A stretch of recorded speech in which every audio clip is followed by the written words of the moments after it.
Segala puji dan syukur kami naikkan ke hadirat Engkau Tuhan, atas segala kebaikan Tuhan, atas segala kasih setia Tuhan. Terima kasih kalau kami saat ini, seberapa kami yang ada, masih boleh Tuhan berikan waktu dan kesempatan untuk boleh ada bersama-sama di sini, untuk boleh menaikkan ucapan syukur kami dengan puji-pujian kami atas kasih Tuhan dan kebesaran Tuhan di dalam hidup kami. Dan kami juga bersyukur karena kami masih boleh mendengarkan firman-Mu, sehingga kami boleh diingatkan bagaimana kamu harus hidup di dunia ini.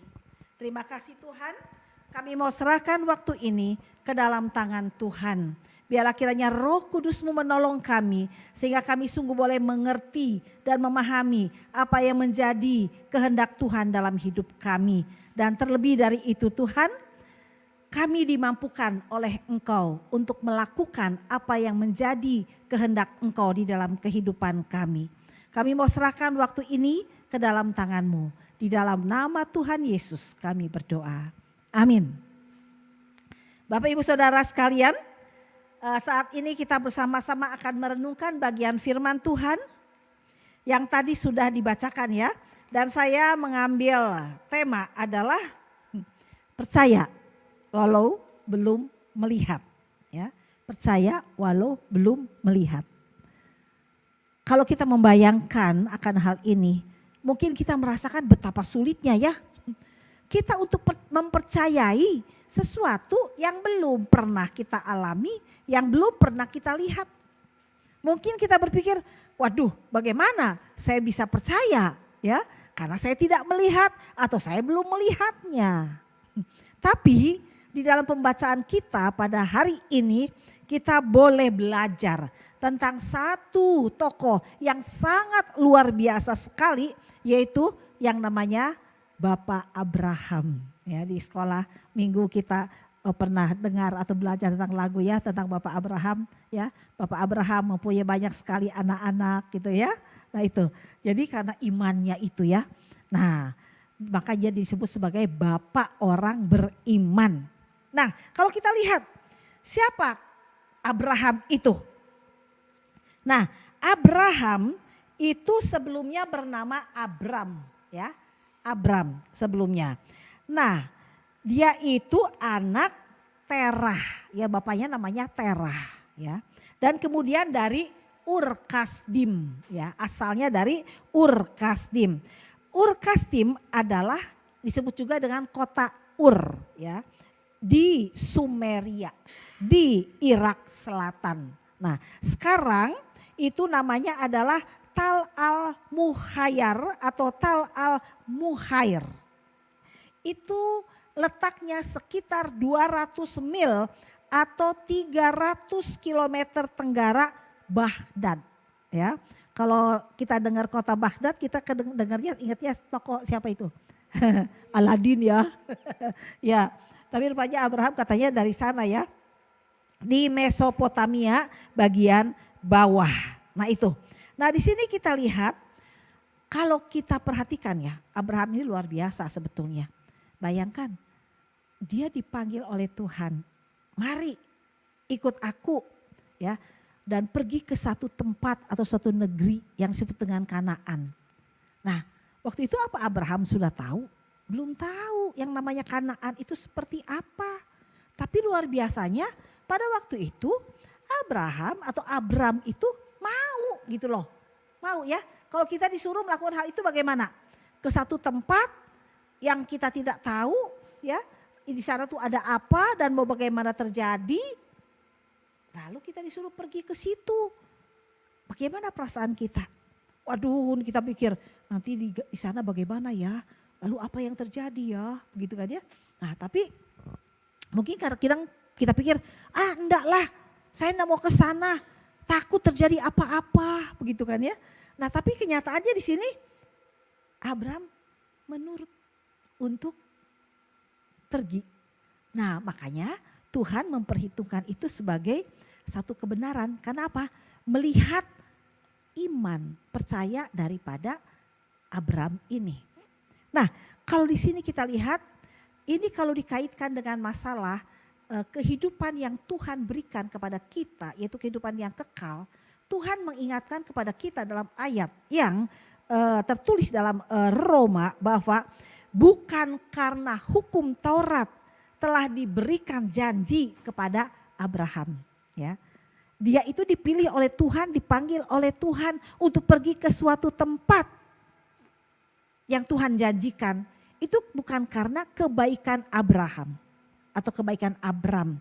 Bukan karena kehebatan Abram, bukan karena kepandaian Abram, karena memang Tuhan ingin memilih, memanggil dia, ya, untuk supaya dia pergi ke tempat yang dia janjikan. Nah, sehingga dikatakan bahwa bukan karena Taurat atau hukum Taurat telah diberikan janji kepada Abraham dan keturunannya bahwa dia akan memiliki dunia ini, ya, memiliki semuanya. Tetapi karena kebenaran berdasarkan iman, ya. Jadi Abram dibenarkan karena iman, ya. Nah, mengapa, ya? Dibenarkan karena iman, bukan karena kebaikan Abram, karena dia melakukan hukum-hukum Tuhan. Karena kalau mengharapkan dan dari hukum Taurat untuk menerima bagian yang dijanjikan Allah, dikatakan bahwa maka sia-sialah iman dan batal janji itu. Ya, jadi pemanggilan Abram ini bukan karena perbuatan baik Abram, bukan karena dia itu orang yang melakukan hal-hal yang memang merupakan perintah Tuhan, tapi itu adalah hak daripada Tuhan untuk memilih dan memanggil Abram.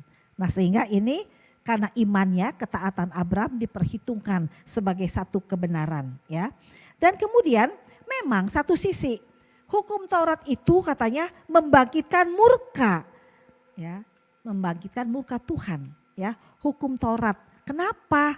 Karena dengan adanya hukum Taurat maka ketahuanlah kesalahan-kesalahan manusia, dosa-dosa manusia, banyak yang tidak taatnya. Nah, tapi di sini katakan bahwa tapi di mana tidak ada hukum Taurat, di situ tidak ada pelanggaran, ya kan? Makanya hukum Taurat itu mendatangkan murka Allah, ya. Tapi kalau di mana nggak ada hukum Taurat, di situ tidak ada pelanggaran. Ya. Jadi apa? Maksudnya Tuhan kan memanggil Abram, ya. Kalau dilihat dari kelakuannya mungkin banyak yang merupakan pelanggaran dan dosa. Tapi Abram dipanggil bukan karena dia baik, ya, dan dia tidak melanggar hukum Tuhan, tapi itu adalah hak Tuhan untuk memilih dan memanggil Abram, ya. Sehingga pelanggarannya tidak kelihatan, ya, tidak kelihatan, ya. Jadi mengapa harus berdasarkan iman? Kebenaran berdasarkan iman supaya merupakan kasih karunia sehingga janji itu berlaku bagi semua keturunan Abraham yang merupakan bapa orang beriman.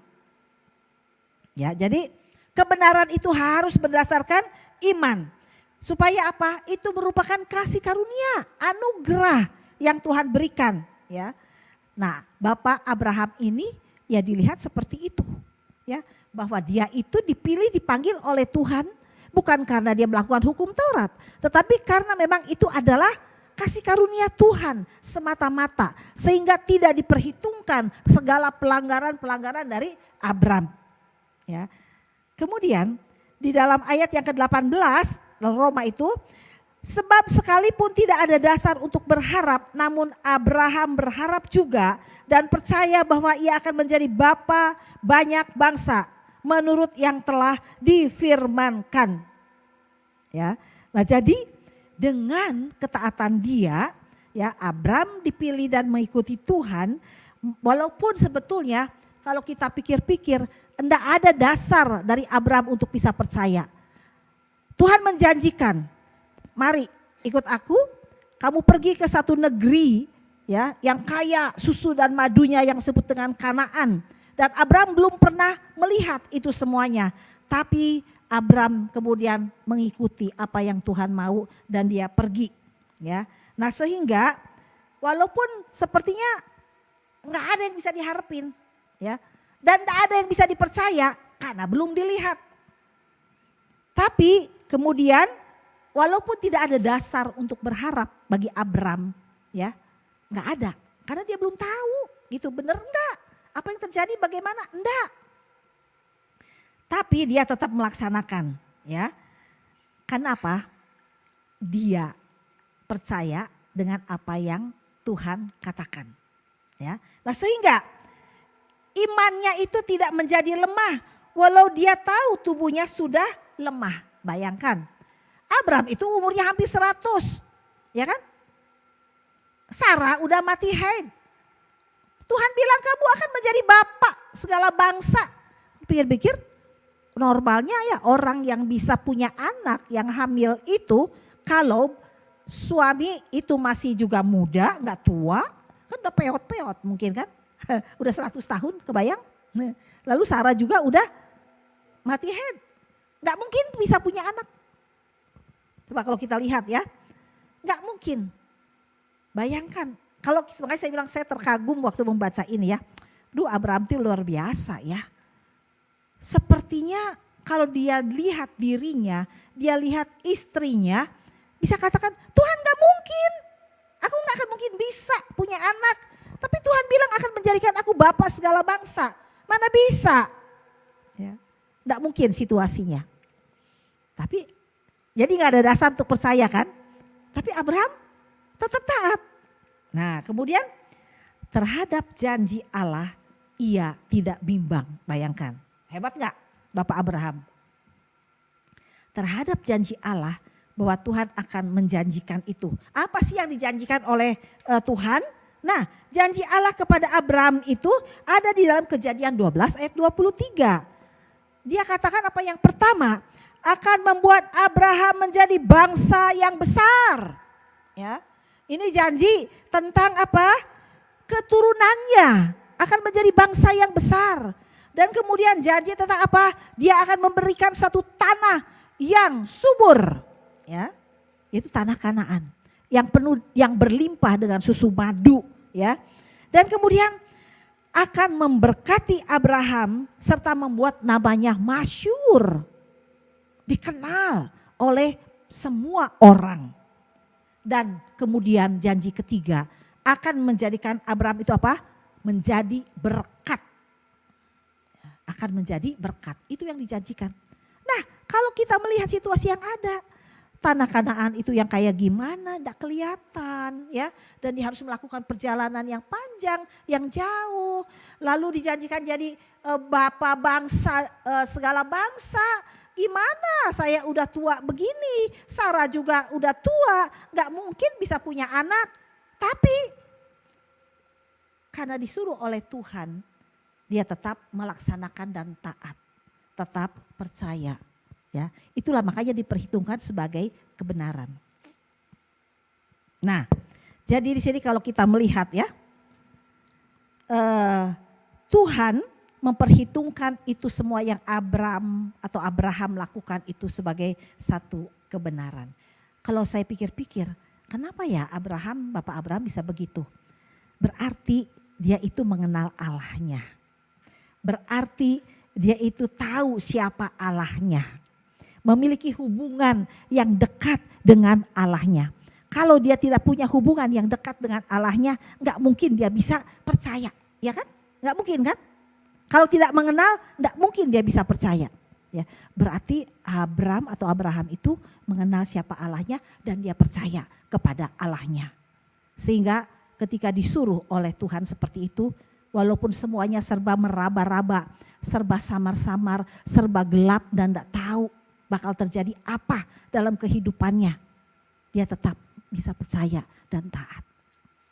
Ya, jadi ini diperhitungkan juga bukan untuk Abraham, ya, tapi ini juga diperhitungkan untuk kita. Karena apa? Kalau kita percaya kepada Dia yang telah membangkitkan Yesus Tuhan kita dari antara orang mati. Yaitu Yesus yang telah diserahkan karena pelanggaran kita dan dibangkitkan karena pembenaran kita. Ya, jadi maksudnya adalah bahwa pembenaran yang diberikan oleh Tuhan kepada Abraham karena imannya itu juga berlaku bagi kita. Kalau bagi kita yang percaya kepada Tuhan Yesus. Ya. Dalam Yesaya kita melihat apa sih yang sudah Tuhan Yesus buat dan lakukan. Sehingga harus kita percayai. Ya. Kalau kita lihat sebetulnya Yesus itu adalah Allah sendiri. Ya. Karena dia tahu bahwa manusia berdosa tidak mampu menyelamatkan dirinya sendiri. Sehingga dia mengambil inisiatif untuk datang ke dunia. Menjadi manusia di dalam diri Yesus Kristus. Dan selama di dunia dia harus menanggung penderitaan. Ya. Buruk rupa dikatakan ya. Buruk rupa. Rupanya udah gak jelas seperti apa ya. Karena dia dianiaya, selain itu diadili, dianiaya, kemudian dipukul, dia kemudian disalibkan. Semuanya itu istilahnya sudah tidak terbayangkan. Tadi sudah kita bacakan, tidak terbayangkan kondisinya seperti apa. Tapi semua itu dia lakukan karena dia apa? Mengasihi kita. Karena dia memberikan pengampunan kepada kita sebagai manusia berdosa. Ya. Kalau kita percaya kepada dia ya, yang sudah bangkit dan dibangkitkan ya, dari antara orang mati ya, yang telah diserahkan karena pelanggaran kita dan dibangkitkan karena pembenaran kita, itu Yesus ya. Maka yang tadi berlaku untuk Abraham juga berlaku untuk kita. Kita akan dibenarkan karena iman kita kepada apa yang Tuhan Yesus sudah buat dan lakukan. Kita mungkin berkata, mana mungkin ya Yesus mau bikin seperti itu. Dan saya tidak melihat bagaimana peristiwa itu terjadi waktu Tuhan Yesus datang ke dunia ya. Lalu waktu penyaliban Yesus saya juga nggak tahu. Siapa di sini yang melihat waktu Yesus mengalami hal seperti itu? Ada? Enggak ada ya. Enggak ada kita ini. Kan itu terjadi 2000 tahun yang lalu. Coba kalau kita bayangkan bagaimana? Saya enggak bisa tahu tentang peristiwa itu. Lalu dikatakan bahwa siapa yang percaya sama dia, kamu akan diampuni dan diselamatkan. Dan kamu mendapatkan hidup yang kekal. Udah kamu lihat belum? Yesus mati di kayu salib aja enggak tahu. Lalu kemudian nanti katanya kalau kita misalnya percaya sama dia, kita akan dapat hidup yang kekal nanti di surga nanti. Bisa percaya enggak kita? Karena kita enggak pernah lihat kan. Yang namanya surga tuh kayak apa? Betul, Gideon pernah lihat? Mau lihat? Ya, belum ya. Ya itu. Jadi belum kelihatan. Itu maksudnya seperti itu. Tapi apakah kita bisa sama memiliki iman yang seperti Bapak Abraham ini? Kita dipanggil menuju suatu negeri yang penuh dengan sukacita dan kemuliaan yang Tuhan berikan kepada kita. Kalau kita percaya kepada apa yang dia katakan, kepada apa yang dia buat, kepada apa yang sudah dia lakukan untuk kita. Dan negeri itu belum kita tahu, betul? Surga itu kita belum tahu. Tapi Tuhan sudah memilih kita, memanggil kita untuk percaya kepada apa yang Tuhan sudah buat dalam kehidupannya. Bisa percayakah kita bahwa Yesus betul sudah melakukan hal itu? Ya. Kita tidak hidup di zaman Yesus, ya. Jadi apakah kita bisa mempercayai apa yang sudah Tuhan Yesus buat? Walaupun kita tidak melihatnya, ya. Untuk masa depan kita yang akan datang dalam kehidupan yang kekal di surga bersama dengan Yesus. Kadang kita mungkin sulit untuk berpikir begitu ya. Makanya kalau untuk membuat orang jadi percaya kepada dia, sangat sulit sekali bukan? Coba siapa yang suka pergi untuk pergi menginjil, menyatakan kabar baik kepada orang. Kalau kamu percaya Tuhan Yesus, kamu diselamatkan. Kamu mendapatkan hidup yang kekal bersama dengan Yesus di surga. Kadang kita sulit sekali, kadang-kadang gak bisa masuk akal pikiran bukan? Berbahagialah kita yang bisa.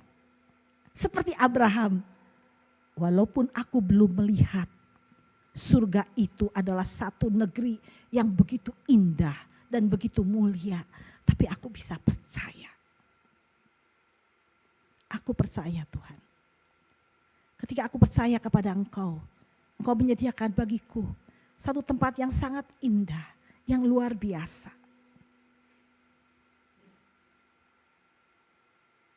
Sehingga aku tidak perlu khawatir lagi dengan hidup ini. Karena aku tahu ketika aku memutuskan untuk percaya kepada Dia, aku ada bersama dengan Dia. Dan Tuhan sudah menyediakan ya, satu tempat yang luar biasa. Walaupun dalam perjalanan kita menuju ke sana, banyak tantangan, banyak pergumulan, banyak kesulitan yang kita hadapi. Sama seperti Abraham. Apakah ketika dia menuju tanah Kanaan, tidak ada rintangan, tidak ada tantangan, tidak ada kesulitan? Banyak sekali. Kalau kita pengen tahu, banyak sekali ya. Kesulitan, tantangan ya.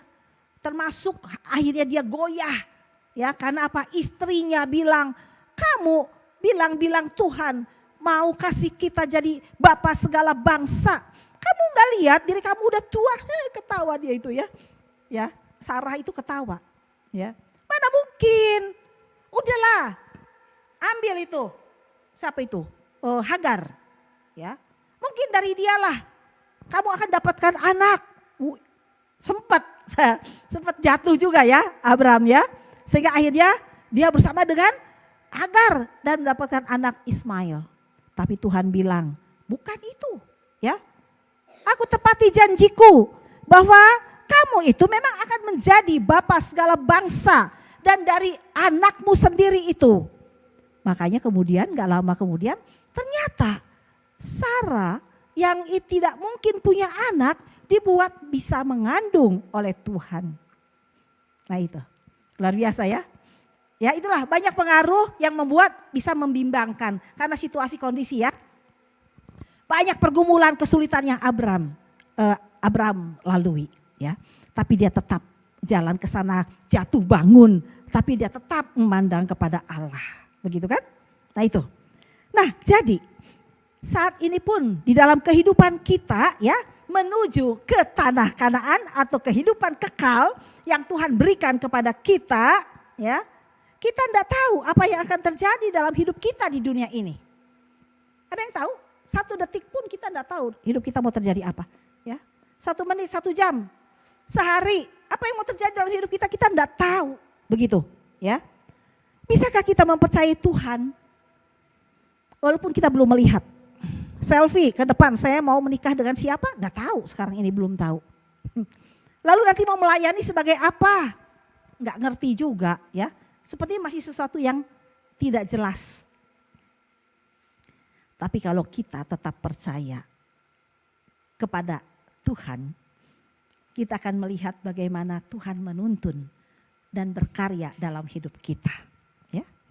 Cuma tantangannya adalah bisa gak kita tetap percaya di tengah-tengah situasi yang belum semuanya itu jelas dalam hidup kita. Gideon udah tahu jelas ke depan mau jadi apa Gideon? Belum. Ya. Ke depannya mau gimana? Tahu enggak? Enggak tahu. Ya. Mau jadi apa? Tapi kita tetap harus maju berjalan menuju apa yang sudah Tuhan janjikan ke satu negeri yang indah, yang luar biasa. Bersama dengan Yesus yang disebut dengan sorga. Ya, itu. Dan perjalanannya pasti banyak. Ya. Bisa enggak? Tantangan kita pasti banyak ya ketika melewati itu. Ya. Tapi kita mempunyai dasar sebetulnya ya untuk percaya. Memang sepertinya Abraham juga tidak mempunyai dasar untuk percaya. Tapi dia hanya pegang apa yang dikatakan oleh Tuhan Allah kepada dia. Nah kita juga bisa belajar dari kehidupan Abraham. Ya, Abraham. Dasar kita itu apa? Percaya akan janji Allah atau firman-Nya. Pegang janji Tuhan. Pegang firman-Nya. Makanya baca Alkitab supaya tahu apa yang Tuhan janjikan. Apa yang Tuhan firmankan. Apa yang Tuhan mau. Baca Ini semua banyak sekali ya. Pegang janji firman Tuhan. Firman Allah pegang, termasuk tanah Kanaan yang Tuhan janjikan buat kita. Ya, Tuhan bilang barang siapa kamu percaya kepadaku, maka aku akan mendapatkan hidup yang kekal. Walaupun tidak kelihatan, kita tetap percaya kepada apa yang Tuhan katakan. Ya, karena begitu besar kasih Allah akan dunia ini sehingga Ia mengaruniakan anaknya yang tunggal. Supaya setiap orang yang percaya kepadanya tidak binasa, melainkan beroleh hidup yang kekal. Kita nggak tahu kan hidup yang kekal seperti apa, tapi kita tidak akan menjadi goyah, ya. Karena apa? Kita percaya dengan apa yang Tuhan janjikan. Pegang janji Tuhan. Lalu dalam menjalani hidup ini, ya, kita khawatir, ya, dalam perjalanan banyak tantangan, kesulitan dan sebagainya. Tuhan katakan, serahkanlah khawatirmu kepada Tuhan, sebab Ia yang memelihara kamu. Kalau kita khawatir dengan hidup kita, Tuhan bilang, janganlah kamu khawatir. Ya. Kesusahan sehari cukuplah untuk sehari. Karena hari besok punya kesusahannya sendiri. Jalani hidup ini bersama dengan Tuhan. Burung di udara Tuhan jaga dan pelihara. Ya. Bunga bakung di ladang Tuhan dandani sangat indah. Apalagi kamu, ya, orang yang sangat berharga di mata Tuhan. Terlebih lagi akan menjaga memelihara kita. Jadi supaya kita tetap di tengah-tengah perjalanan kita menuju kehidupan kekal yang Tuhan berikan kepada kita, tetap percaya, pegang janji firman Tuhan. Yang berikut adalah yang membuat Abraham juga tidak tergoyahkan apa? Dia tidak bergantung kepada situasi yang ada. Ya kan? Kalau situasi yang ada, melihat situasi yang ada tuh enggak mungkin. Enggak mungkin. Coba kita sekarang, kita punya keinginan. Lalu kemudian banyak hambatan. Aduh enggak mungkin ini ya. Aduh buat kita hati kita goyah, bukan? Ya, goyah. Walaupun memang Abraham sempat tergoyahkan juga. Tapi kemudian dia balik lagi tetap jalan ikut Tuhan. Ya, karena rencana Tuhan enggak bisa dibatalkan. Nah itu, di sini kita lihat tidak bergantung kepada situasi kondisi yang ada. Sekarang apa yang sedang kita harapkan dari Tuhan? Lalu kita melihat sekeliling kita, aduh ini Tuhan susah saya, nggak mungkin. Aduh Tuhan ini di depan saya buntu Tuhan. Aduh di sini nggak ada Tuhan. Aduh gimana? Saya mau apa? Karena situasi kondisi tidak memungkinkan. Pernah saudara menghadapi situasi seperti itu? Melihat kiri, kanan, depan, belakang. Enggak ada jalan keluar. Sepertinya ya. Karena situasi dan kondisinya tidak memungkinkan. Lalu kita bagaimana? Goyah? Atau tetap percaya kepada Dia? Ikut Dia terus. Kalau situasi begitu. Ya kita belajar dari Abraham. Tetap ya. Tidak tergoyahkan dengan situasi yang ada. Kita datang pada Dia ke atas. Kalau kiri kanan, depan belakang tidak ada jalan keluar, ke atas ada jalan keluar. Kita katakan kepada Dia, Tuhan tolong saya. Ya. Tuhan tolong saya. Tuhan Allah yang berkuasa. Sampai saat ini Dia hidup. Dia mampu memberikan pertolongan pada kita. Dia mampu untuk memberikan kita jalan keluar. Ya. Apa yang menjadi masalah dari kehidupan kita masing-masing? Kita banyak anak muda di sini. Anak muda punya persoalan, punya masalah sendiri masing-masing. Apakah saat ini kita juga melihat situasi sekeliling kita itu situasinya tidak memungkinkan? Tetap belajar berharap, percaya kepada Tuhan. Yang berikut adalah Abraham dikatakan tidak bimbang. Ya, Abraham tidak bimbang ya kepada janji Allah. Itu ya. Jadi makanya pegang janji Allah ya dan tidak bimbang terhadap janji Allah ya. Karena apa? Abraham penuh keyakinan bahwa Allah berkuasa untuk melaksanakan apa yang telah Dia janjikan ya. Tuhan berkuasa. Tuhan berkuasa melaksanakan apa yang telah Ia janjikan. punya kuasa untuk melaksanakan yang membawa kita kepada kehidupan kekal. Dia justru sudah lakukan. Ya, dengan kematian dia di kayu salib. Dia mengampuni kita. Dan dia memberikan tanah negeri yang luar biasa. Itu surga, kehidupan kekal. Sudah Tuhan berikan. Jadi itu sebetulnya yang membuat banyak orang bimbang, orang bingung dengan hidup ini. Karena dia tuh tidak tahu sesudah dia hidup di dunia ini mau kemana. Ya kan? Bahkan orang kaya sekalipun, kalau dia tidak memiliki Tuhan, tidak memiliki hubungan dengan Tuhan, dia juga bisa bingung, frustrasi. Apalagi orang kaya banyak duit, tidak punya anak. Wah, kekayaannya banyak. Lalu dia bingung, nanti sudah saya mati kemana ini uang saya? Udahlah. Untuk apa ya saya kerja keras gitu kan ya. Nah itu ya. Ada yang seperti itu. Akhirnya larinya peliharanya kemana? Binatang lah apa yang jadi curahan kasihnya dia. Itu sampai begitu. Ya. Karena gak tahu. Tapi kalau di dalam Tuhan, punya anak gak punya anak? Dia tahu bahwa hidupnya adalah untuk Tuhan. Dan kehidupan yang kekal Tuhan sudah janjikan. Dan selama dia hidup menuju perjalanan di sana, dia juga tahu Tuhan ada. Ya, Tuhan ada. Jadi dari apa yang boleh kita pelajari pada siang hari ini adalah kita belajar untuk percaya walaupun belum melihat. Karena Tuhan Yesus sudah melakukan segalanya untuk kita. Dia mati di kayu salib untuk mengampuni kita dan membenarkan kita. Karena itu biarlah kita hidup di dalam kebenaran itu. Dengan belajar mempercayai ya. Dan iman kita itu tidak menjadi lemah ya. Walaupun situasi kita tidak memungkinkan ya. Dan kita belajar untuk tetap percaya akan janji Allah, tidak bimbang. Dan kita yakin bahwa Allah punya kuasa untuk melakukan apa yang sudah dia janjikan ya. Oke, baik. Biarlah kiranya firman ini boleh menjadi kekuatan bagi kita. Mari kita berdoa. Tuhan, saat ini Tuhan melihat akan diri kami masing-masing. Mungkin ada dalam kehidupan kami yang kurang jelas. Yang masih samar-samar dalam hidup kami. Banyak hal yang tidak kami mengerti dalam hidup ini. Yang membuat khawatir, membuat bimbang dalam kehidupan ini. Dan arah kami tidak jelas. Tujuan kami tidak tahu mau kemana. Tapi kami bersyukur Tuhan bahwa saat ini Tuhan mengingatkan kepada kami bahwa sesungguhnya Tuhan sudah memilih kami, memanggil kami untuk menjadi anak-anak-Mu. Dan sudah menyediakan bagi kami kehidupan kekal di dalam Yesus yang sudah berkorban untuk kami.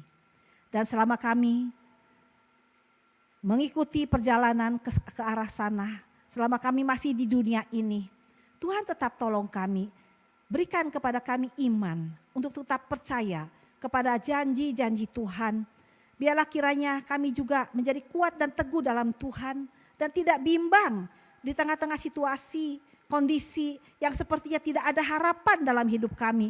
Tapi kami tetap belajar percaya. Dan biarlah kiranya kami juga diyakinkan oleh Engkau Tuhan. Engkau itu Allah yang baik. Dan setiap janji-janji Tuhan kepada kami, penjagaan dan pemeliharaan Tuhan dalam hidup kami, Engkau sanggup untuk melaksanakan semua itu dalam hidup kami. Engkau memiliki kuasa untuk melaksanakan apa yang menjadi janji Tuhan dalam hidup kami. Kali Tuhan Yesus saat ini biarlah kiranya hamba-Mu, kami semuanya Tuhan kuatkan dan teguhkan hati kami. Biarlah kiranya iman kami sungguh terus bertumbuh di dalam Tuhan. Kiranya Roh Kudus-Mu menolong kami, memampukan kami. Untuk kami tetap belajar percaya kepada Engkau Tuhan. Dan kami tetap menaikkan ucapan syukur di tengah situasi apapun yang Tuhan izinkan terjadi dalam kehidupan kami. Terima kasih Bapa, terpujilah nama Tuhan, di dalam nama Tuhan Yesus kami berdoa. Amin.